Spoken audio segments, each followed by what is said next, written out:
Hi, this is the Be Well with Michelle Greenwell podcast. Our heartwarming conversation is designed to lift you on your wellness journey. Grab your cup of tea and enjoy the podcast.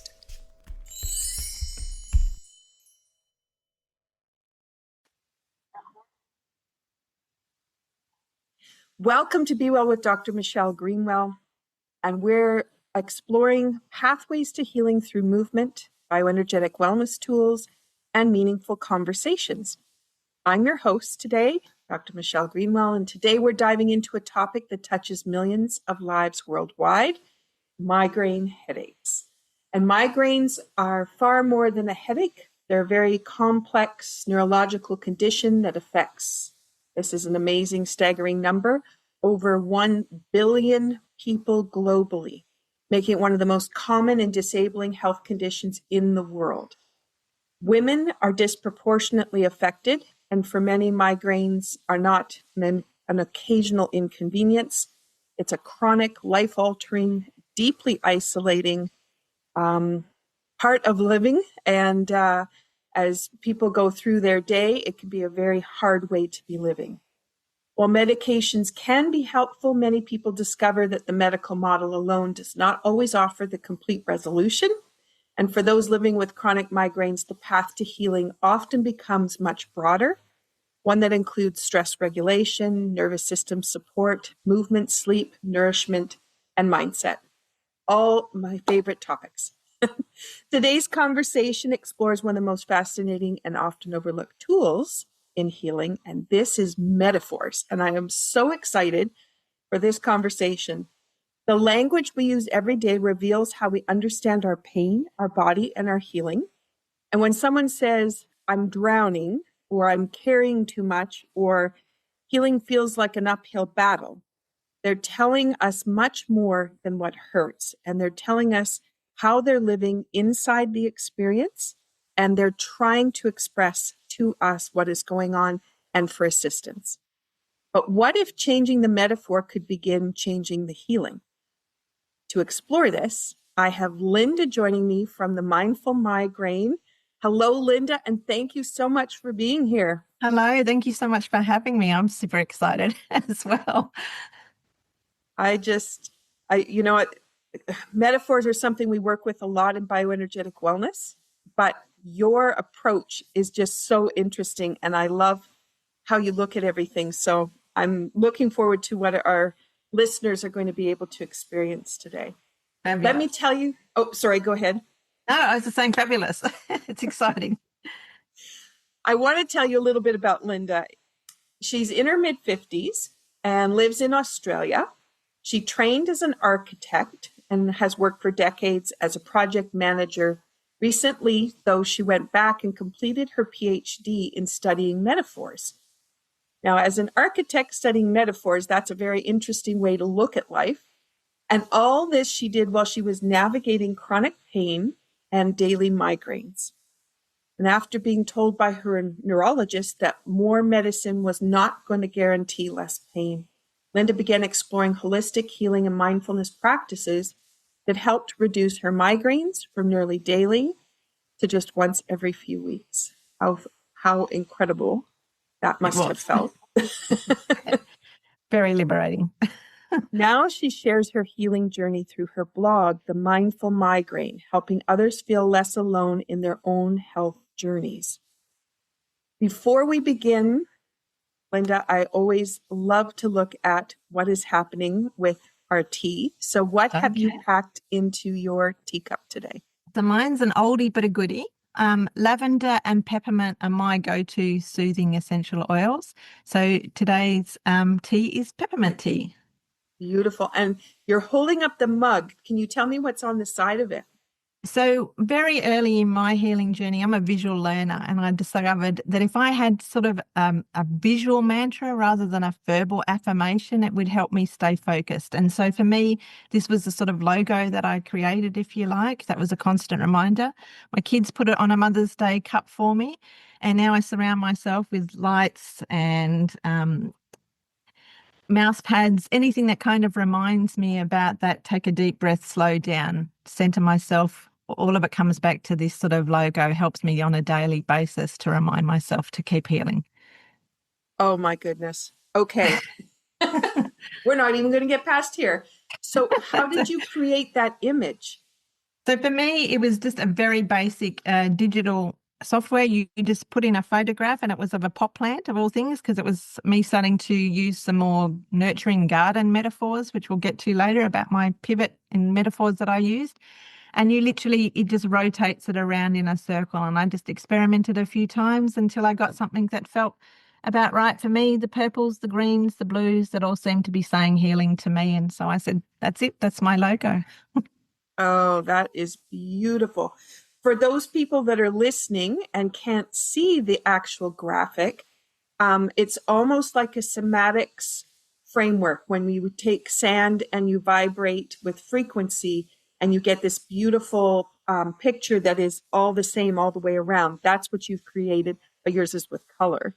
Yes, to me, I also see a mandala, I suppose, is another traditional version of it. I Yeah. get a hint of a rose window in a cathedral. There's lots of different resonances that work for me. And that's one of the things that keeps coming through is you find your path that works for you, the path of least resistance, the path that brings you most joy. It will move you away from pain faster. So yeah, so that's my colors, my feeling, my vibe, and it all helps me, makes the tea taste better as well.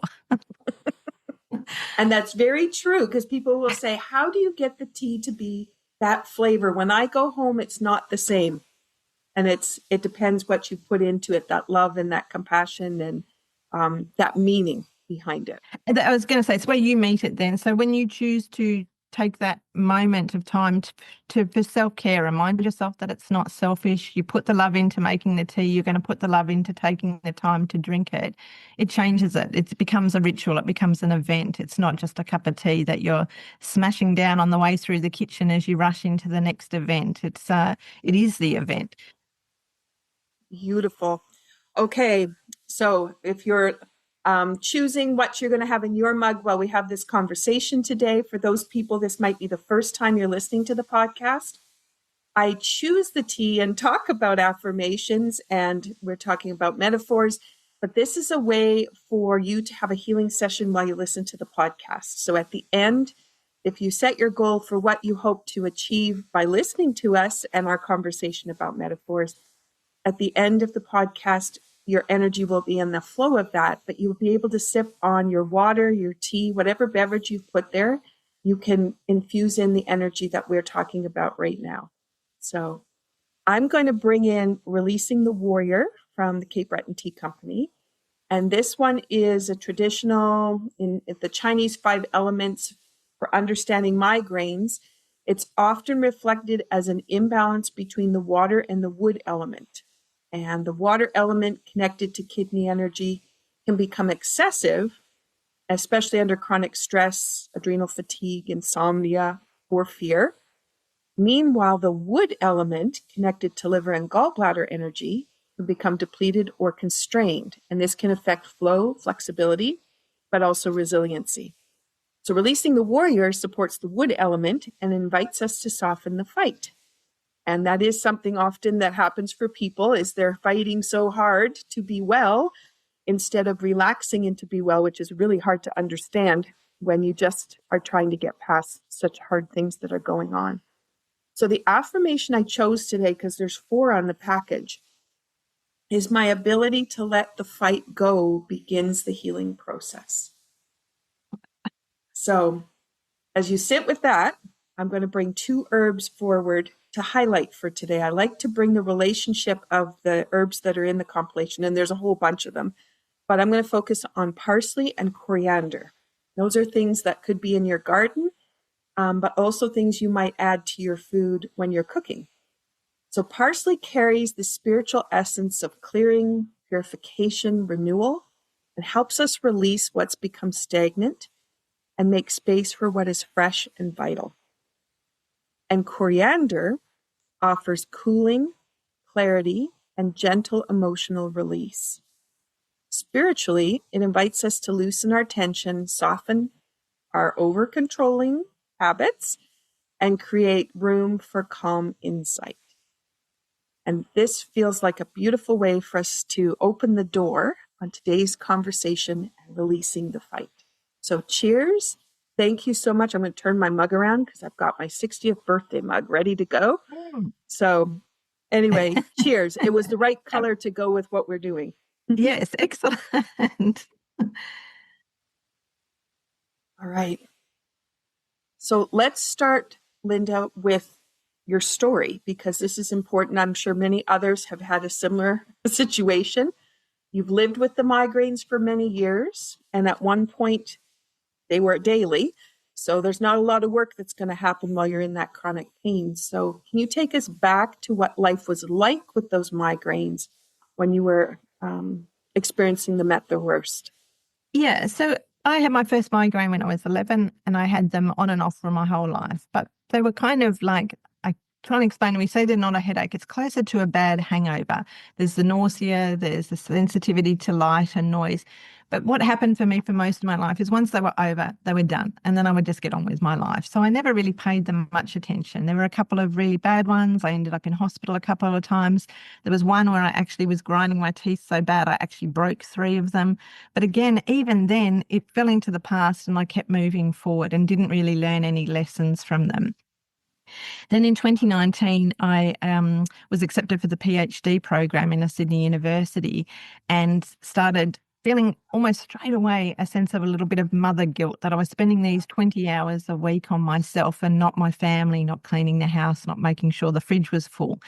And in that context of already starting to feel a little bit of emotional unease and being a bit out of control, bang, COVID hit. We all went into lockdown in Australia. I was now homeschooling. We were trying to save the family business, as well as trying to keep on top of the 20 hours of the university work.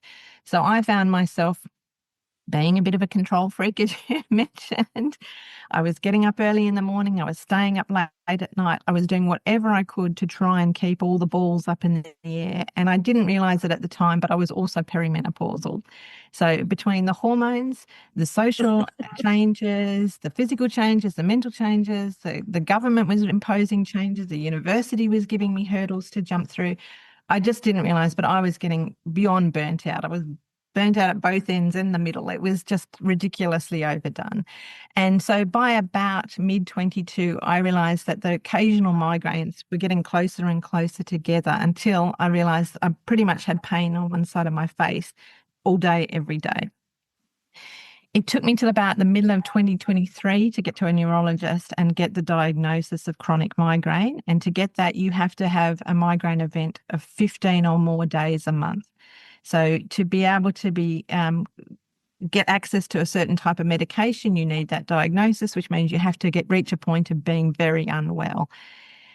So in a weird way, I felt sort of excited because I finally had a diagnosis and I thought that medicine was going to then line up and all be sorted out for me. But the neurologist was not that way. He was very clear that more medicine does not equal less pain, and that I was going to have to make some lifestyle changes and change my attitude and my relationship to pain. And he wrote me this long list of mindfulness activities to go away and try. So I went home that night and I was furious. I kicked furniture, I yelled at my husband, I slammed the door and I went to bed and refused to talk to anyone. I was so upset that the diagnosis didn't bring a solution, and that what was going to happen is me, who was overwhelmed and already stressed and working all day and all night, was given a to-do list. I was just so disappointed. But another part of me woke up in the middle of the night and said, okay, no, I'm going to do this. I miss the old Linda that was able to live a proper life and a more exciting life and do more things and be more painless. So I actually started the mindfulness list that he gave me, and I started the yoga and the Tai Chi and the meditation, and I started to heal. So very, very quickly, without changes to the medicine, I changed my attitude. I started to look for more pain and more joy instead of less pain.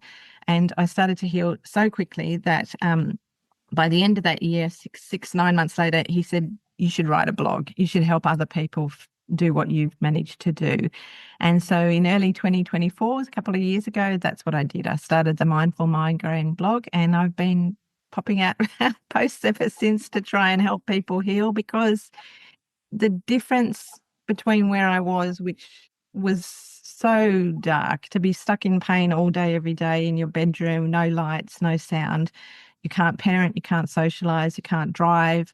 I was still trying to plug away at the PhD, but it was a very miserable existence. So looking back now, yeah, it was a massive shift towards healing that was relatively simple in some ways and quite complicated in others. But we'll get through some of the steps.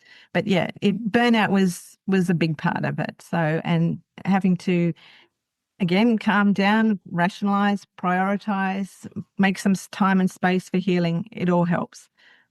Mm-hmm. There was so much packed into what you shared. Yes. I want to bring a couple of ideas forward because I can identify, I'm sure many can identify with you have to be sick enough to get to the right person, to get to the right opportunities. And it's that journey of to be sick enough, which is really a weird way to approach anything. So messed up. Yeah. So first of all, there's that. So if for those people listening, that's been your journey, we've been on that journey. I'll put myself in there as well. And then there's the not being heard or not being believed. And then the whole menopause thing that gets thrown in there. And then all the stigma that goes around that and the misinformation about what is going on in the stages of our life. So you're nodding your head. So I just want people as they're listening, and maybe you're in the same place that you and I are in that those stages all brought that level of confusion.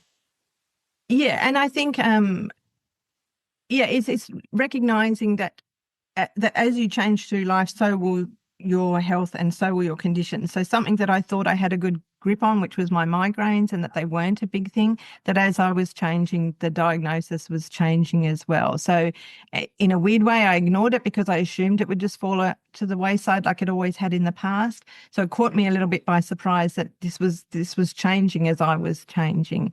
And now I look back on it and it's kind of obvious that, I'm not my teenage self, I'm not my toddler self. So why would I be any version of my previous self? I'm just who I am here now in this moment. And it makes sense that my health would change and my diagnosis and symptoms and triggers would change too. Mm-hmm. Mm-hmm. Exactly. Okay, and I'm gonna bring one more piece up, which was your reaction to what the doctor said. And I'm thinking about, because having walked my daughter through cancer treatments and things, if somebody gives you an idea that is not where you thought you were going, many people will come home and do exactly what you did and have a meltdown. Yeah. But then they might not do anything more about it. But what's really interesting is you decided, no, I'm not going to do that. I'm going to trust this guy. And I'm going to say, I'm going to do everything that he's recommended and see what happens. Yeah, I think I had reached, without going into too much detail, I was really in a very, very low place. I'd run out of options. I was not enjoying my life at all. And so for me, it really did feel like it was this or nothing. So, and whilst I didn't like being told you have to save yourself, in another way, it kind of revved me up. I thought, no, I'm going to do this. I am going to save myself. I'm going to do whatever it takes to heal myself. And we'll get to it a bit later, but there is some other metaphor problems that went into this whole process of trying to save myself that complicated things in other ways. But we'll get there in a minute. Okay, perfectly. And I just want to bring the last piece up, which is how often we have a medical person who tries to give us alternatives, but we came to them for that medical intervention. And so we're not even aware that what they're offering can be as supportive as that prescription. I wasn't even open to the advice. I was just angry that he didn't give me what I wanted, which was another script that would make life easy, that I could take a tablet, go to bed and wake up healed tomorrow. And I think that society maybe is partly to blame. It's the relationship that we have with medicine that's partly to blame. But I'm living proof that you do not need more medicine to get better. So if your doctor is telling you no more scripts, don't be angry. You need to step it up in some other ways, and you'll get there. You will. I love that. Thank you for saying that. Okay, so let's dive then into really what healing with metaphors is going to mean for people. Yeah. So I know for some people there's language like the migraine warrior, which can feel empowering. For others, it might feel the exhaustion, the aggressiveness, being disconnected, and they'll have those kinds of words that they're using. So I would love for you now to help us walk through the healing metaphors and how they fit in for what we want to do.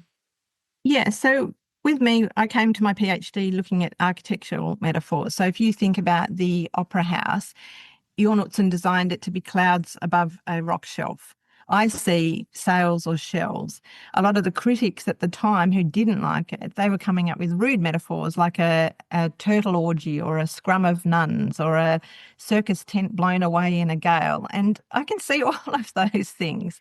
So the building itself hasn't changed. It's the metaphors that we use to describe it. And each of those metaphors is sometimes a little bit like a Freudian slip. It gives us a little bit of an indication of where our subconscious might be at.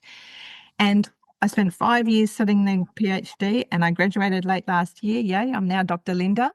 But one of the things that I realized along the way is that these metaphors that I was looking at for architecture could also be applied to healing. And you opened up by talking at the beginning about some of the wood elements. A lot of the metaphors that we use are elemental. We use fire when we say that we're burnt out. We use water when we say that we're drowning under the workload. We use earth when we say that we're digging in sand or that we can't, we feel like we're being buried alive. We use metal with the warrior ones where we're basically fighting and we need to shield ourselves from more work, all those sorts of things. And one of the things that I realized is that go back to this notion of not being heard by your doctor. Sometimes it's because there's a disconnect in the language or in what you're saying and what's being heard. So when somebody uses an elemental metaphor in language with me, I try to mirror that back to them. I try to repeat that language back. So if they say that they feel like they're being buried alive under their workload, then you might say, what can we do to clear some space around you, give you some breathing room, shore up your boundaries? It's not a big thing, but in the same way that you'll often kind of mirror people's body language and it makes you feel a little bit closer and heard, the same thing happens with the language. And the other thing that you have to remember, though, is that people change their metaphors as they talk. So when you first start doing it, you feel quite clever because they're using a fire metaphor. So you give it back to them. What can I do to extinguish your stress? All of those sorts of things. And then they suddenly say, like, I feel like I'm swimming upstream with my pants on fire. And you're like, oh, wait, hang on, that's a lot of mixed metaphors. What do I do with that? But that's what language is. That's what we are. We're always on the move. So it's not a solution in an easy sense, but it is something that once you start to be aware of it, you do hear people using a lot of those elements. And there is something nice about, trying to reflect that back because then you really do feel heard when someone uses your language back at you. Mm-hmm. And it's interesting because when you bring this up for people, they often don't even realize those words have come out of their mouth, or it's a phrase that they picked up that some family member said years and years ago, and all of a sudden it becomes in their repertoire, and they haven't realized that that's even become a part of who they are and what they're saying. That's right. And that's why you do have to be careful. It's like those things where they say, oh, I'll look at your doodles and I can tell what you're thinking and I can read your dreams and know what your childhood trauma was. There's some truth in it, but you have to tread carefully because that's not always the case. It could just be that you watched a movie last night and there's something stuck in your mind. Like you said, it doesn't have to carry too much weight. And that's, again, language is slippery. It's always on the move. So it's a tool, but you've got to be careful. It can't be a crutch, if that makes sense. So you use it in the moment, but don't rely too heavily on it because, as you said, it's often subconscious. People aren't using it with deliberate, intention. So if you try to rely too heavily on healing someone with their migraines through their metaphors, it's not necessarily going to help. But it certainly it is helpful as a side tool, if you like. Mm-hmm. Well, and sometimes it really does stop the person and have them think where they're just not thinking. They're just so in their tunnel, trying to hold on to that, what's going on with the pain, but also all the stuff that needs to happen. And that tunnel keeps them from realizing that whole piece that's that's coming Yeah, up so for I'll her. give you an example. I was very early on doing a meditation. At the end of the guided meditation, the lady said, I'm going to say some affirmations for you, and I want you to, in your head, just repeat them back. And she said, I am strong. I said, I'm strong. I'm brave. I'm kind. And then she said, I'm at peace. And I broke into sobbing, wailing. It was so extreme. It was like a dam had burst inside me. And I suddenly realized that with those words, I am at peace, that I had been at war with myself for a long time. That when you have a migraine, it's not, you go to the MRIs and you go for the blood tests, there is nothing there. So it's not like a tumor that you can be cranky at and then they cut it out. Your migraine brain is your brain, it is you.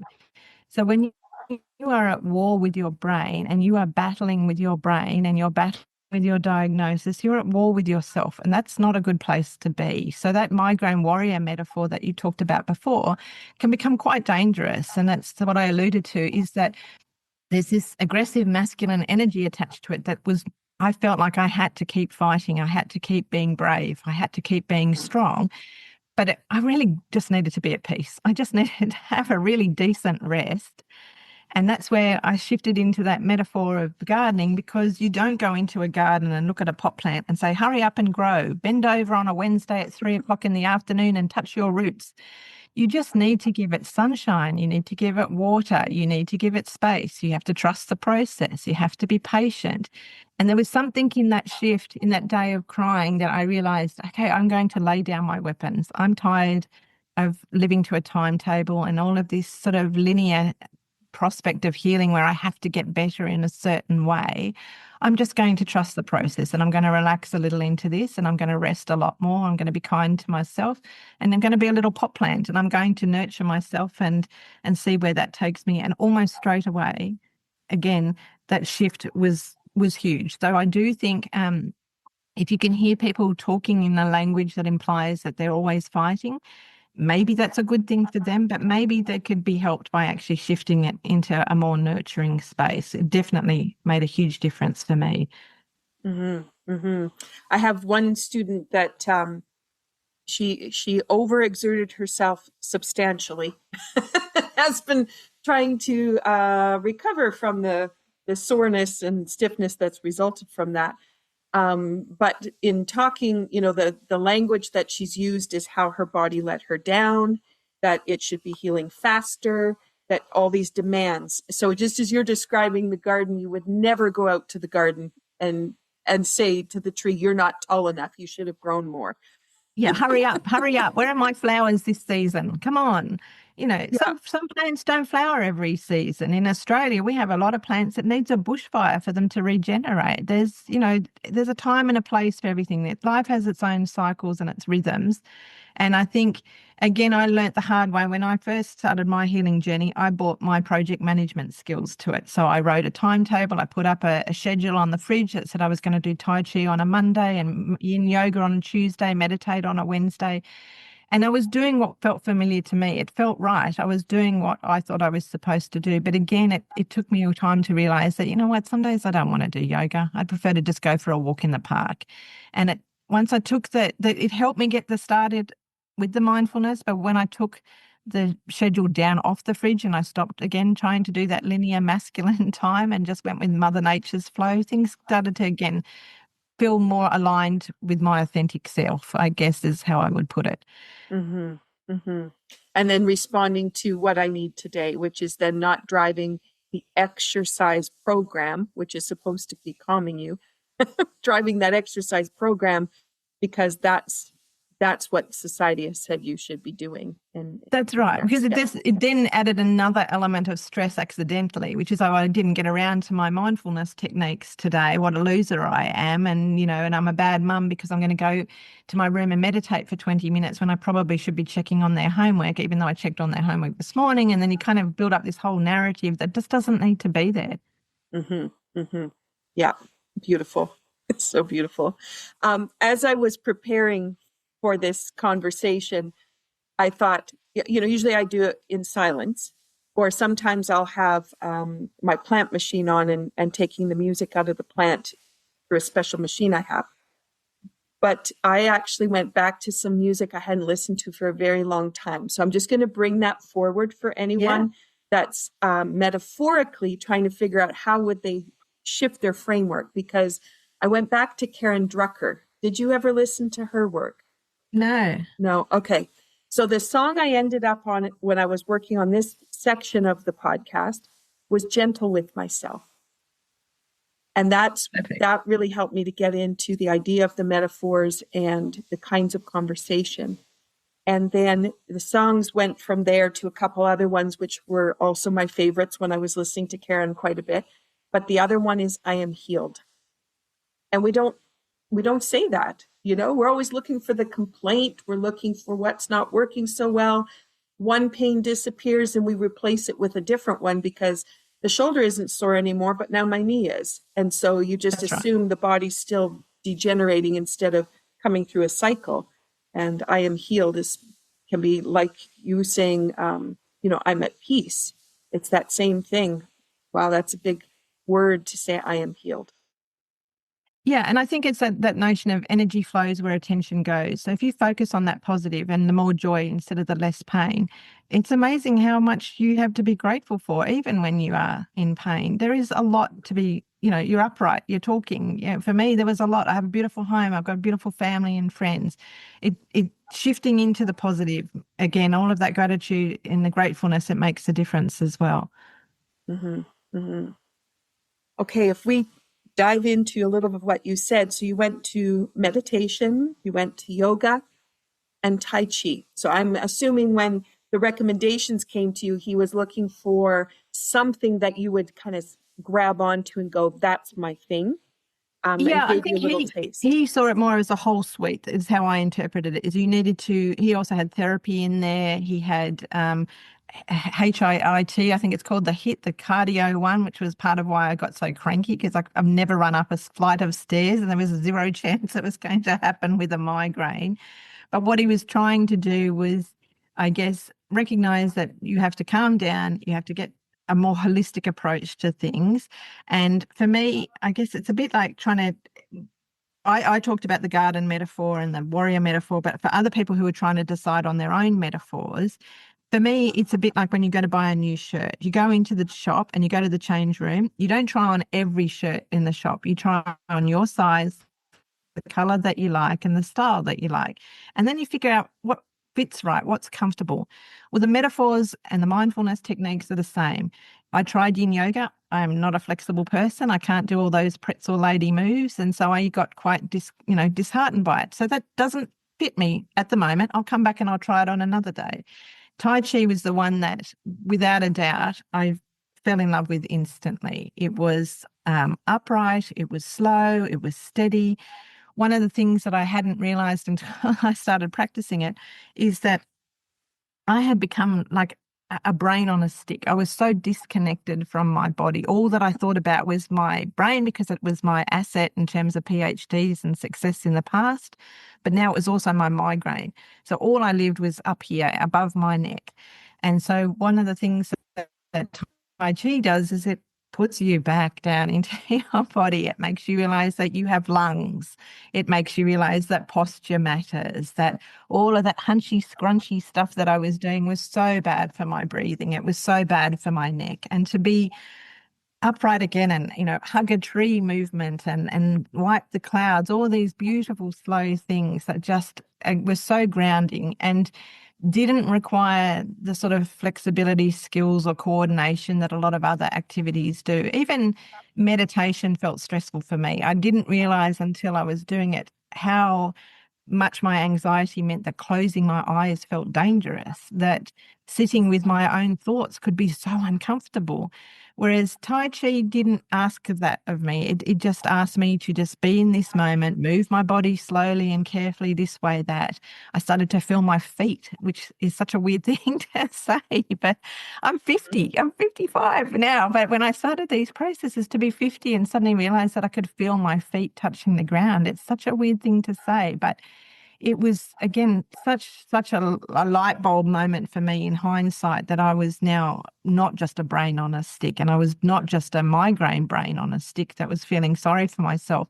I had a whole body, and it was amazing that Instead of, you talk about this idea of the body letting you down and being a bit resentful, well, then you focus on the fact that I built two babies in my body, and gave birth to these miracles. I've done so many amazing things. I can hold people. I can feel the hug that I receive. Our bodies are incredible. And I had taken it for granted for 50 years. And Tai Chi, more than anything else, made me recognize the wonder that is the human body, my body.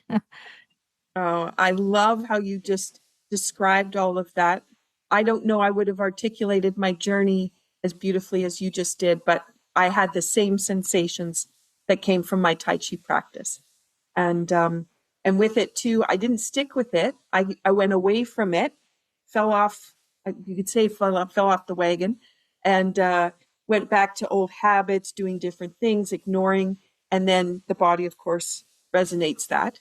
And made my way back to Tai Chi. And I did a couple times just because life, I just wanted to do other things. But somehow that coming back to Tai Chi always felt so good when the Yeah, body and I think finally what let you go. mentioned as well is that falling off that wagon, metaphor again, is this idea Yeah. that we have to be on something on a particular path. What I realized is when I stopped worrying too much about fitting into the model and the time frame of Tai Chi, so I didn't join a class, I didn't join the people down at the park, which I'd seen in the past years and down on the beach or whatever. I just started to actually move through. Once I'd learned some of the moves, I didn't need to actually set aside 15 minutes. I just lived Tai Chi. I moved through the house in a way that I put the plates on the shelf in a way that was mindful, that was, and then you start to realize it doesn't have to be this organized thing. A bit like, I don't know, it might be controversial, but there's faith and then there's organized religion, I guess. You don't have to be part of the organization to feel something. And it's the same with Tai Chi. You don't have to sign up for a class. You don't have to spend any money. For me, I was so sick I couldn't leave my home. So for people who are saying, yeah, I love the idea of it, but I can't get to a class or there's no class in my area, I never in the whole 2 years have been to a Tai Chi class. What I did is I found different YouTube videos. I found the ones that seemed to work for me. And I just kept doing the patterns over and over again. And now much to probably a Tai Chi master's horror, I just make it up as I go along. I listen to what my body wants on the day and I make those movements. If it's my back, I slowly start to move my back and sway my hips and turn my shoulders. And after a while, you'll find what works for you. And that's, again, this is this healing journey. You do you.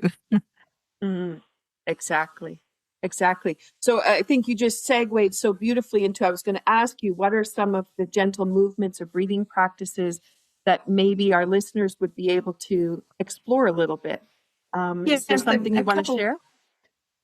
Yeah, for me, there's a couple of things. I guess one that I don't even know where it came from, but it's the idea of self-holding and hugging yourself. But the one that has really worked for me is I put my left hand on the back of my neck where my skull is meeting my spine, and I put my right hand on my forehead. And I just basically give my skull a cuddle. And it sounded so weird when I first came across it. I thought that could never work. It is such a beautiful moment that you can spend with yourself just for a second while you're waiting for the kettle to boil. Another one that I like, I call it pug puppy face. Migraine people are always squinting and frowning and they're pursing their lips and clenching their jaws like a little pug puppy. We're all wrinkles. So what I try to do is I imagine a balloon inside my head that's all scrunched up. And as I blow it, my skin on my face is starting to stretch. My eyes are opening. My mouth is starting to smile because my skin is all stretching. And it sounds weird as I say it, but if people go away and blow up a balloon in their head, they will actually feel the wrinkles start to unstretch, and there's a tension that gets released as your brain sort of expands and your face is relaxing. And then what I do is I imagine that balloon has got helium in it and it starts to lift. My chin comes up, my shoulders drop down. And if I'm at the kettle waiting and I'm doing it, it only takes a minute, but it's almost like your body starts to levitate off the ground. You actually, I think in Tai Chi, they talk about either the ribbon or the string of pearls that's your spine. If your head is now helium and it's lifting up, it's amazing how much your body just starts to align itself underneath. And there's a lightness that comes in that moment as well. Mm-hmm. Mm-hmm. That is so beautiful because I've described it different ways because of the practice that I came through in the training I have. And to hear how you're describing it, metaphorically, it's just so beautiful because you can picture the pearls, and you can picture how they're not right next to each other. There's space in between each one. And That's right. that length and that opening that is created. Yeah. And again, there's a niceness about a balloon. We all associate balloons with parties and joy and childhood and happiness. So when you kind of blow up that balloon, it can be whatever color you like that you resonate with that healing. There's again, it's me again. I keep talking about I'm a visual learner, and that's where metaphors can be quite helpful. Again, if you imagine your head as a balloon and you imagine the string of pearls and you imagine a colored light around your head and all of those things help in a way that medicine can't. That you take a tablet and go and lie down in bed. Yes, it does help my migraine, there's no doubt, but it's not going to prevent the next one because I'm not healing on a soul level. I'm just fixing the problem. It's going, when the car's broken down and you take it to the mechanic, or you go to the dentist and he puts a filling into the crack in your tooth. Yes, they fixed that problem, but if you're still eating sugar all day and drinking, soda, you're going to be back with him a week later. So what you're trying to do is, heal yourself from the inside out on a much, much deeper way that medicine just can't. A tablet just can't. Mm. I'm picturing people that have been listening now, and they're thinking about wrinkles because wrinkles do change based on how you're feeling. They do move 100%. around. So I even had my kids laugh at me the other day and ask me if I had changed my face cream, and I said, no, I'm just happy. I'm just relaxed. It's true. And again, I would never have believed it until it started to happen for me. It's just that we carry a ridiculous amount of tension in our face. And another one that I would ask people to do, which didn't occur to me until I started paying attention, is unclench your fists. I had no idea how often I was walking through life as if I was about to fist punch the universe. Just so much tension, so much stress meant that I sometimes was getting those little crescents of fingernail digging into my hand. That's how often I was doing it. Just unclench, release, let that energy flow out. You don't need to be at war with yourself or the universe. Just relax a little. And then when you start to realize how much you do it, I do it in bed, I do it on the bus, was doing it all the time. Someone's the kids are late to get in the car to go to soccer training. My hands started to curl into fists again as the tension was just let it go, let go. Mm-hmm. Mm-hmm. I talk about in Tai Chi, when that hand opens, it's the lotus flower. And so Beautiful. You've got the bud, right? Because you could have the bud completely locked up and it's not going to open or grow at all. But if you think about how that lotus flower is able to open and all the petals can come out. And then some of the moves in Tai Chi, we have that rotation, but then you can see how the petals all move and flow together. And there's a beautiful connection of when the fingers roll, you actually make a connection in the spine. So the hands have such an amazing way of reaching into the body and moving it in a different way. So that might be helpful for people. Yeah, another one that it's hard if you're listening but not watching, but there's a spot just in here between your thumb and your first finger that is another massive help for migraine people or headaches, tension headaches. You just give it a good squeeze with your thumb and your finger underneath. And if you do it when you're just chatting away, you don't really get a benefit. But if you sit quietly with it, it's almost as if I can feel my sinuses clear. Just pinching that one pressure point makes all the difference. Mm-hmm. The other ones that help for migraines are just on your eyebrows. So you give your eyebrows a little bit of a rub across in the middle to the outside. Everyone's a bit different. Mine is probably most tense right across the bridge of my nose. Other people find it closer to the temple. But there are other ones that really help for migraines. Is again, when you start to realize how much tension is being carried in your face, you can start to massage it away a little bit more. And that's where that blowing up that balloon, giving yourself a self-massage, having your herbal tea, there's lots of little ways that you can bring yourself closer to calm. Mm-hmm. Mm-hmm. I'm reminded in Tai Chi, the phrase that we would use when I was training in the club when I lived on the other side of the country, was smile and your hips will open. Yeah. So as soon as that jaw lets go, the hip lets go. Absolutely. And that can be a huge release for a lot of people. Yeah. Yes. Yeah. Little steps have big impact for sure. Mm-hmm. I was actually going to, just thinking about that, was talk about a little thing about the healing spectrum on our ruler here, if that's okay, because it's one of the things that really helped me.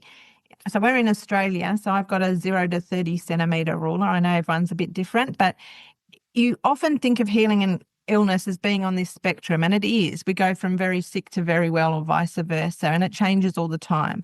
But what we talk about metaphors and language, what happens is that in about 1980s, the researchers started to say that when we were picked up as a baby, up was good and we were put down, so down was bad. And that's when we started to get all of this language about being down in the dumps, and that healing is an uphill battle. So the spectrum of healing suddenly kind of got a bit of a tilt. So all of a sudden, good was well and ill was bad. And our language started to reflect that. And so when we're feeling really sick and we're down in the dumps, it really does feel like an uphill battle, because that's the model that we've built of healing. And it feels almost too hard to overcome. But what you have to realize is it's what we were just talking about. It's all those little baby steps. If you actually start to realize it's not a ramp, it's not a hill, it's a seesaw. We're constantly changing in our health and wellness. So if you kind of just make very small steps towards the middle of that ramp, you're now actually going to start to get a sort of a state of homeostasis where you're starting to feel a lot better. You don't have to go from 0 to 30. You just have to go from 0 to 1 to 2 to 3 and just slowly start moving your way towards that middle spot. And I promise you'll feel better. So that's where those cups of teas, those small meditations, those small, you smile and your hips will open up. It might sound ridiculous if you're listening that it could possibly make a difference, but I promise you on that healing spectrum, you're moving yourself constantly closer and closer to a midpoint. And then once you're at that midpoint, things get easier. You start to heal a lot better. But again, this is where the metaphors are important, because when you try to build this sort of directional linear healing, we then get disappointed when we go backwards. We think that we've made all this progress and we're better and we're cured. That's not how pain works. You can be feeling really good today and you'll stub your toe this afternoon. You can be having a perfect year and then your lover leaves you and you're broken heart. Pain is part of life. You will never have zero pain, which is what I started my healing journey looking for. It's not, there's no truth in that. Pain is part of life. So what you have to remember is that not only is healing not linear, it's kind of tidal. It's always on the move. So when you're having a good day, just enjoy that good day. If tomorrow's a bad day, you're allowed to be disappointed, but don't start to get resentful. Don't start to blame yourself that you've done something wrong. You just have to accept the fact that, like the ocean and the tide, we've got some spots in Queensland, Australia, which the beach is like 1 kilometre long, and you could not believe that the water that's all the way out there could end up touching your feet in a couple of hours, but it does. One little ripple wave at a time, it makes its way across a huge distance in a short amount of time. That's what healing is like. A little bit forward, a little bit back, a lot forward, a little bit back, another step forward, a little bit back. Trust the process. You will get there, but it won't be the way that you kind of imagined it. It won't be that magic tablet. It won't be that I did Tai Chi for 3 days and like the Instagram ads that I'm being bombarded with says you won't recognize yourself in 2 weeks' time. That is BS, sorry. But we're not looking for sort of instant changes. That's not real. We're looking for those deep soul level changes that are transformational on it, and they will come. But just like the tide, it'll take time. Just trust the process. As you're saying that, I'm just thinking about the only way that we know to have a conversation with our body is through pain. That's the way. That's how we get into trouble. It's a wake-up call. Yes. Yeah. So for migraine people, one of the issues is that your body will send you a whisper that something's not right. And you have to get good at listening to the whisper. And if you don't hear those whispers, so for me, it means my jaws are clenching up. I sometimes get pins and needles in my face. My stomach starts to feel a bit cold. It's my body's way of saying, I'm not comfortable. We need more sugar. We need, the blood sugar's dropping. You need to get out of the hot sun. Your temperature's changing. Your core temperature's shifted. My body is trying to tell me, look after yourself. Something's not right. If you don't listen to that whisper, it will start to wail. It will start to scream and yell. And that's kind of what that migraine pain is, where your head is in a vice. It's your body's way of saying I know it's clumsy and it's a clunky way to do it, but you didn't listen to me when I was giving you those early warning signs. The only way I'm going to get you to listen is I'm going to flatten you out in your bed and make it so miserable that you have to pay attention. So it's not pleasant. It's not great as a model. I would think I would redesign it differently as an architect if I could get my brain to send me a signal. And I could do a lot more warning signs, thank you very much, before you go to such extreme lengths. But that is the reality. Those pain signals are your body's way of saying you need to slow down, you need to take a rest, you need to, reprioritize. And then if we look to the other side of that coin, is starting to listen to the cues that you've done a good job. Exactly. That's when the back feels like it's lifted like pearls. And Yes. it's when the jaw opens and you're smiling and you can feel and you can hear sounds and the face is opened and expanded. So what are those cues that are going to tell you you've done a good job and you're taking care? And Yes. lots of us have no idea what that is. Yeah. And again, you go back to language. We often talk about we've reached a milestone. A mile is a long way. Let's celebrate inch stones. So we made those small changes and we made a difference. So let's celebrate those small differences. And let's not wait till my migraines only once a week instead of every day. Let's just accept the fact that yesterday was a good day, and celebrate that good day. Celebrate that we can hear differently, that our hips are feeling better. Just live in that moment for a little bit longer before we worry about the distant future. Mm-hmm. Mm-hmm. I just wanted to go back to one piece that you shared, which was putting that hand on the forehead, the other hand at the base of the skull. And in my Touch for Health work, we call that emotional stress release. So it has a title. But that tool, I just wanted you were talking about being able to hold that while you put the tea kettle on and you're waiting for the water. I would just wanted to invite people to know that if you're lying down, it's particularly that way, it's beautiful to have one hand on the front, one hand on the back, but being able to lie down sideways. And that same embrace is going to be very helpful. So I just wanted to share and bring that forward for people because it's such a powerful tool. Yeah. So another one I would give you is when I had a migraine, I tended to go to bed and I would crawl into a fetal position. I would, again, clench my fist, put my knees up against my chest. It was a very woe is me, life is terrible moment. It's going to sound weird, but migraine people won't believe me, but do it, is you go back and you lie on your back and you open up your arms and you open up your legs and you stretch out. And in a weird way, you just surrender and you just say, okay, this sucks, but this is my moment right here, right now, and just surrender to it.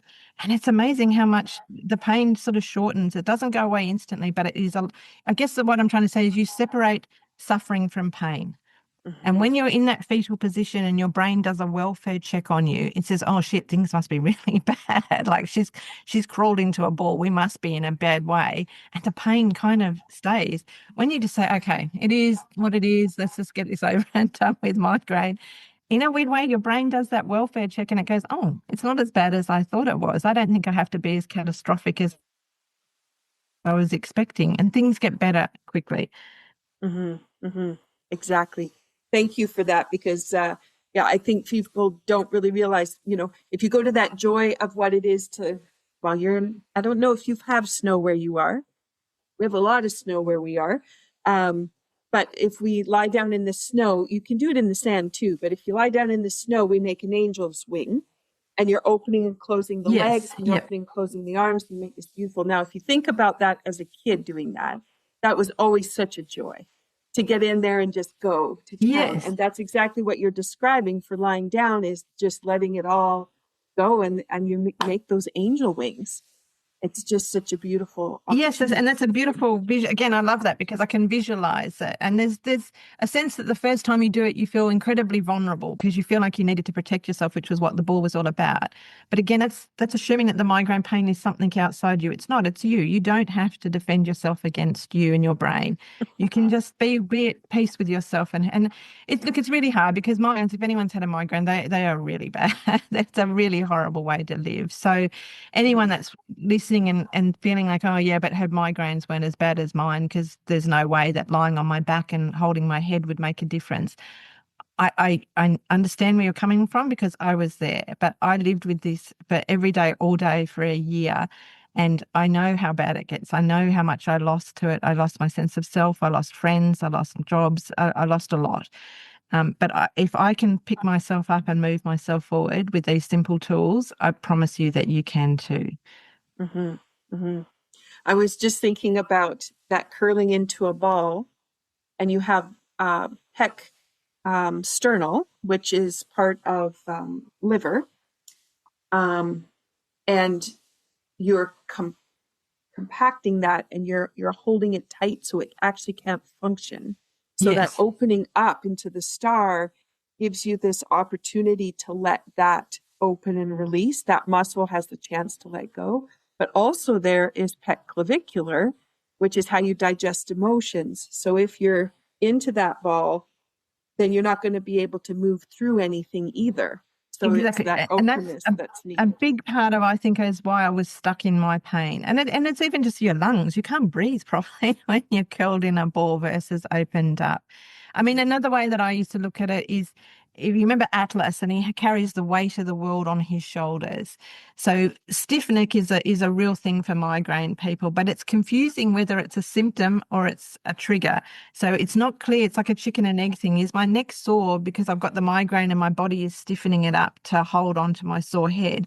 Or was it my sore neck that created the migraine? They're not really sure. It's all in a bit of a doom loop.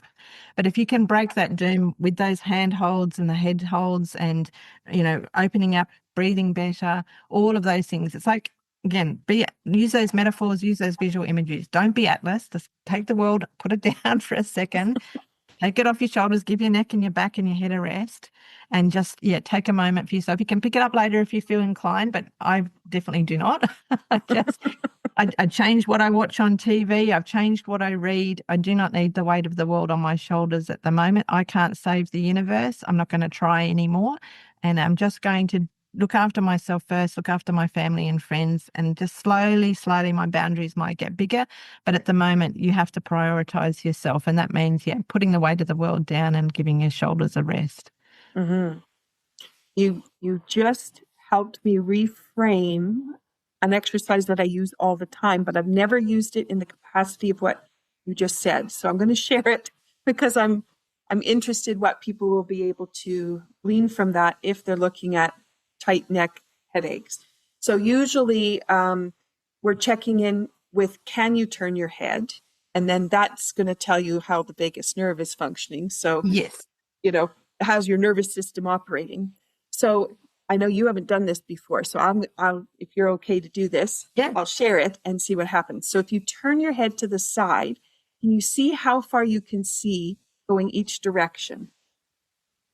And just notice what it feels like as you turn to each side. So I can do it, but I'm nervous about going too far because I can feel a lot of tension there. Okay, perfect. That's what we needed. Okay, so what I'm going to invite you to do is unroll your ears. So you just go from the top of the ear. I'll just turn sideways so you can see. We go from the top of the ear all the way around to the bottom. And then you just go a little bit deeper.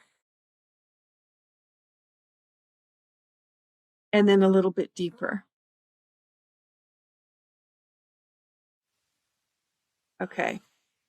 So with that, that's going up in behind the ear. So this is calming, but it's also creating a couple other points to have a little bit of influence. So now if you turn your head, see what happens when you turn it. Yeah, I feel like I've got an extra couple of centimeters and it's not as tense as it was. It's subtle, but it's there. Perfect. Awesome. So now if you go to what you shared, which is holding that hand on the forehead, and then the other hand at the base of the skull, and just see what that feels like for just a moment to be able to hold there. So for those people listening, we rubbed the ears from the top to the bottom 3 times, and we went a little bit deeper into the ear each time. Pretty firm pressure. And now what we're doing is we're just holding our hand on the forehead and at the base of the skull. This is just such a wonderful, wonderful tool. And sometimes you'll find that if you're seated, you might find that you actually just kind of sink down into the chair as your body kind of melts with your hand there. But if we take our hand away now turn your head and see what happens. Yeah, I feel like I've got another centimeter of rotation. Yeah. Perfect. Okay, now my question is, did your belly turn first or did your head turn first? I actually think in the first ones, my torso was stationary. It's that thing about being just a head on a stick again. And Yeah, in the third one, now that you've mentioned it, my whole diaphragm is actually rotating my body, I think, and helping me out. I love you. Thank you for that. So, so for those people, exactly what you described was how you were guarded, right? In protection for the head. But if you move from the belly, which means that you're integrated, your body is integrated, the muscles are all working together as a unit. If the belly's moving you around, then the head actually doesn't have that much movement to make, but it's much freer because it has the whole rest of the spine going with it. So it's a Yeah. very Okay. different movement. Yeah. Yeah. So just from the migraine perspective and that guarded piece and the tension in the neck, this is a lovely way for people to realize if they're moving in isolation, that's a lot more work. That does mean more tension. But when you get to that integrated piece, the whole body gets to go with you. And now everybody's helping everybody instead of, and like you said, the head is on a stick, the body is like not even existing. And now you're going, oh, it does exist. And look how we can work together. Yeah. Wow. And let's take the effort out. But I usually don't share it that way. So thank you for the Oh, yeah. reframing of it metaphorically, but also then that opportunity of you didn't know what I was going to do and you still found the belly. The belly started to integrate with you and that's what I wanted you to be able to discover. So Yeah, that's it's beautiful. interesting because one last thing I know that it's totally anecdotal, but it comes up a lot is that people I meet with chronic migraine can't fold the top of their ear over. So their ear is so tense that it's kind of rigid. It can't fold. And again, after Tai Chi and all the rest of it, I can do my little flappy waving ear. So it is, again, it's one of those weird things that the tension that we carry in our face, our hands, our body is so extreme that it's almost not surprising in hindsight that I was crippled with migraines. It's almost like inevitable looking back on it, the amount of tension that I was carrying in my body that my brain was just like, I'm done. I'm out, tapping out. It's too much work. So So again, I guess if I had to conclude, one of the things I would say is that I think my migraines turned chronic because I had the equivalent of a nervous breakdown. My nervous system was so exhausted all the time, it broke down. So my challenge to people is constantly is see if you can't have a nervous breakthrough.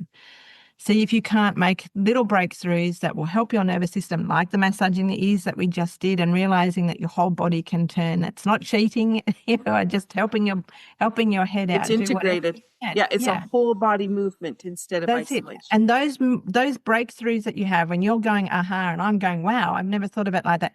Keep holding on to those moments. Those little breakthroughs are what are going to help you heal because they're the little the the gold in amongst all the coal. It's all important, but really hold on to those aha moments. Those breakthroughs are what will help. Mm-hmm, mm-hmm. And when you were describing how tense your ears were, I never even thought of that either. And one of the other things that I do is have people lift up from the ear and see if they Yeah, okay. actually are Yeah. sitting straight or if they're Yeah, not. okay. And so if you're in that tension of that curled over, guarded kind of position, Hunchy scrunchy. Yeah. the hunchy scrunchy, and you pull on those ears, there's your expansion piece you were talking about on the bed, and all of a sudden the Yeah. chest lifts, and then it's like, oh, I can get in a breath. But I was just thinking about just that love that you would be giving to the ears by pulling on the ear and touching it, where you might not even have been aware of how tense that ear is actually That's functioning. right. And again, that's my other thing I would say to people. When you hear some of this stuff, I'm very science-based. I was studying my PhD. Everything had to be triple checked and I's and cross T's. A lot of this stuff sounded a little bit woo-woo to me, I'm not going to lie. And I didn't believe that rubbing my ears could make a difference or that, a peppermint tea was going to be the gateway to healing. These little things really are important. So it's, again, that doesn't mean it's a really tricky landscape because there's a lot of people selling a lot of rubbish online that will tell you that this small capsule will make all the difference, or this supplement, or this vitamin, or this. You have to be guarded. You have to be a little bit careful. But with things like massaging your ear, where there is no financial investment and there is no real risk to your health, I would encourage you to have a go, to try it out, because more often than not, you'll find something. Again, it's that trying on metaphor of trying on different things until you find what fits. You might just say, I can't do this meditation, or I don't want to do the rubbing of the ears, but visualizing my head as a balloon on a, makes me feel happy. I can do that. So keep working, keep trying different things. Try to park your wallet to one side, because you can get a little bit sucked into a lot of things, especially when you're desperate, when you're in a lot of pain. Try the free things first if you can, and experiment, and then work your way up. Eventually you'll find, a healer that you like, or a meditation class that works for you. And then by all means invest, because there's nothing more important to invest in than your health. But just not on day one. Wait, when you're at your sickest, most vulnerable, just go slow, tread carefully. I wanted to come back to, you had talked about in between the eyebrows can be very tender. Yeah. And you were saying too, across the eyebrows to the corner of the eyebrows. So those are all points that if they are tender, you can just hold your fingers just lightly on top of them, and that will also dissipate. So just for anybody who, if they do notice or they find themselves rubbing their forehead, because sometimes people do that too, right? And it's just, that's that same emotional stress release. You're targeting some really key points in the body that will help to bring flow and balance, to get the blood circulating through the head. And so there's that piece there. And I wanted to share on the side of the leg. Now, the side of the leg, if you rub on the outsides, just take your knuckles and rub on the outside of your legs. For some people, that can be extremely tender, and it stays that way a lot. So my daughter and I will talk about that, because she's always got the bladder meridian for her has always got too much energy in it. And one of the areas is the stagnation of what's going on the side of the leg. So if you were to hang your hands down to your leg, that's right in the middle of the leg, on the outside edge of the leg, there's going to be a spot that feels like two big bruises, one on each side. And that spot is a spot that can help with migraine headaches. So I just wanted to bring that forward. So if anybody's rubbing that spot and they notice that is really tender, or you start rubbing and there's nothing there, but then all of a sudden in about 30, 60 seconds, it'll go, hey, you're paying attention, just a minute. Whoop, let me send you a signal. And all of a sudden, so then you can, again, just taking your fingers and just holding them over the points, that'll just bring some energy from the fingers, just bring it through the leg and let it flow. And that could be really helpful. So if you're not feeling well, lying there and just holding the side of your leg can be really, really easy. Fascinating. So, yeah. So I just wanted to bring that forward, because that's one area where I've spent a lot of time either rubbing or holding. And the other one people often do is they put their hands on their knees. While your hand is on your knees, your fingertips end up on some beautiful points. So if you just drape your palm of your hand over your knee, and if you notice you're starting to do that, you're already, like the ESRs up here, you're already calming the body. Your fingertips are going to touch some beautiful points on your knee. And there's a lovely point just on the inside of the knee, which is K10, which helps with kidney tension. And that can really help to just calm everything down. And there's fear and anxiety sits in there. So that's a great place to be able to just hold the fingertips.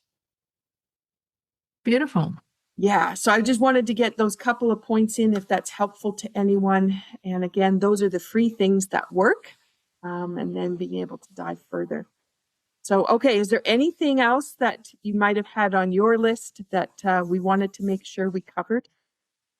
No, I mean, I think the only thing is just over and over with the metaphors is, even for whether you're a healer listening to other people or you're just actually paying attention to yourself, again, just check if it's not your words, check what other people's words resonate with you, because it's very hard to listen to your own speech patterns.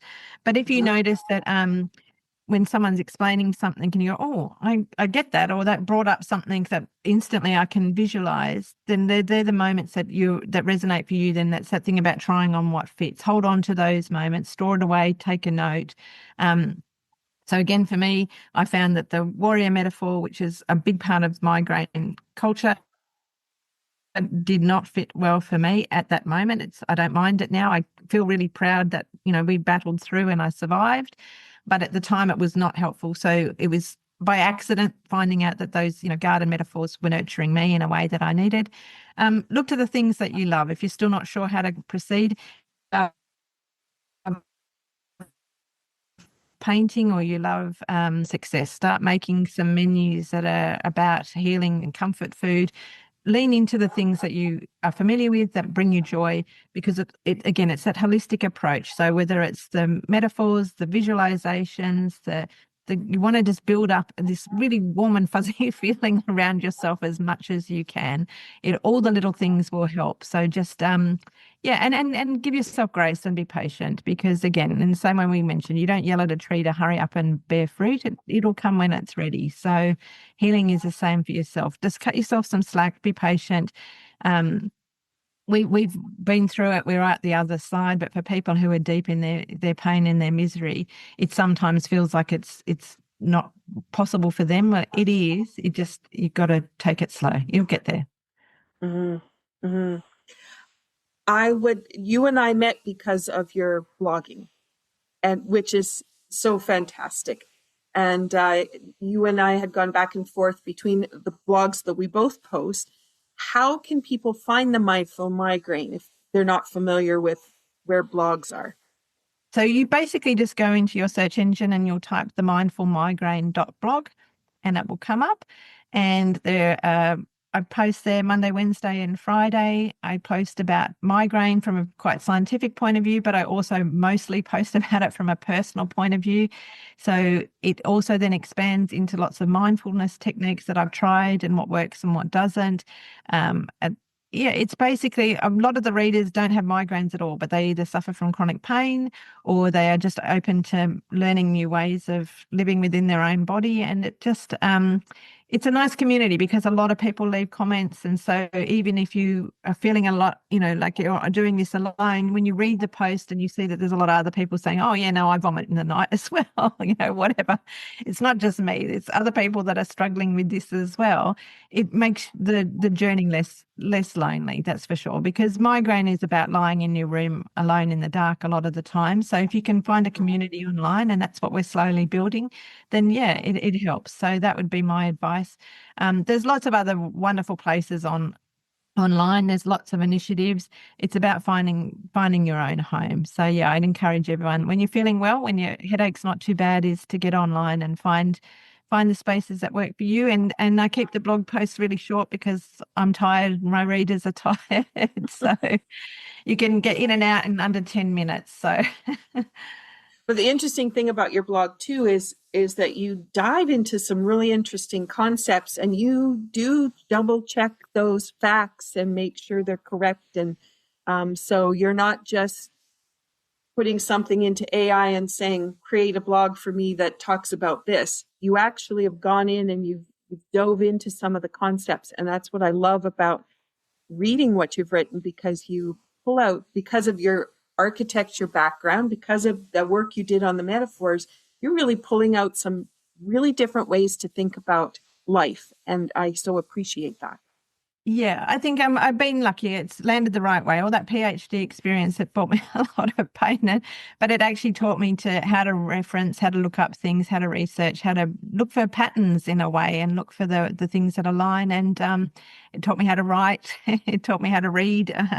So in a lot of ways, I'm where I'm meant to be, I guess, is what has been the nicest thing out of all of this. So as I said before, migraine felt like it stole a lot of my sense of self, and the person that I thought I was is no longer there. But again, for the people listening, it is possible that you'll come out the side and actually be a different person, and you'll like that different person just as much, if not more. So it's okay to grieve the person that you lost to chronic pain, but don't give up. Like I said, you're not your toddler self, you're not your teenage self, you're just the self that you are in this moment, and you can be someone else tomorrow. So stay hopeful. I love that. We can all be someone else tomorrow. Yeah. Oh, that's beautiful. Linda, thank you so much for this opportunity to explore this deeper dive. And really, metaphors are so much a part of what we do in Touch for Health and bioenergetic wellness. And you really shone a light on it in a different way. And I'm just so grateful for this opportunity to have exchanged the way that we have and for the work that you've done. So thank you so much. Oh, you're so welcome. And thank you for everything that you do as well, for being the kind of person that helps people like me. I'm so grateful. So for those of you that are finishing up your cup of tea as you've listened, what metaphors might you be using for your healing? What phrases might be holding you back just by the way you've said it? We hope we've helped you find a way to heal. And until next time, we wish you well. Be well, everyone. Take care. Bye, everyone.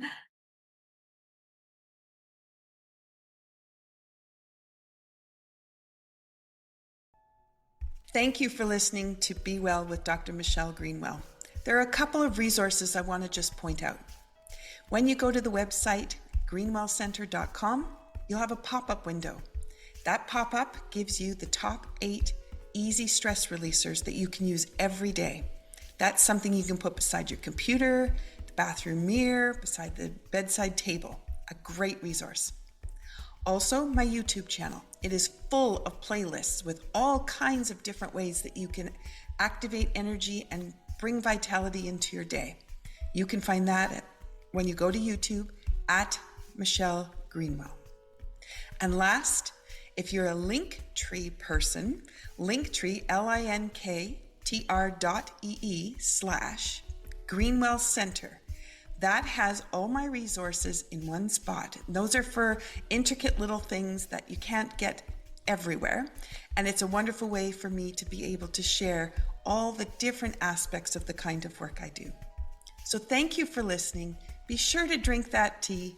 And if you want to have the tea blend that was shared in the podcast today, then be sure to check out capebretontea.ca. Have a wonderful day.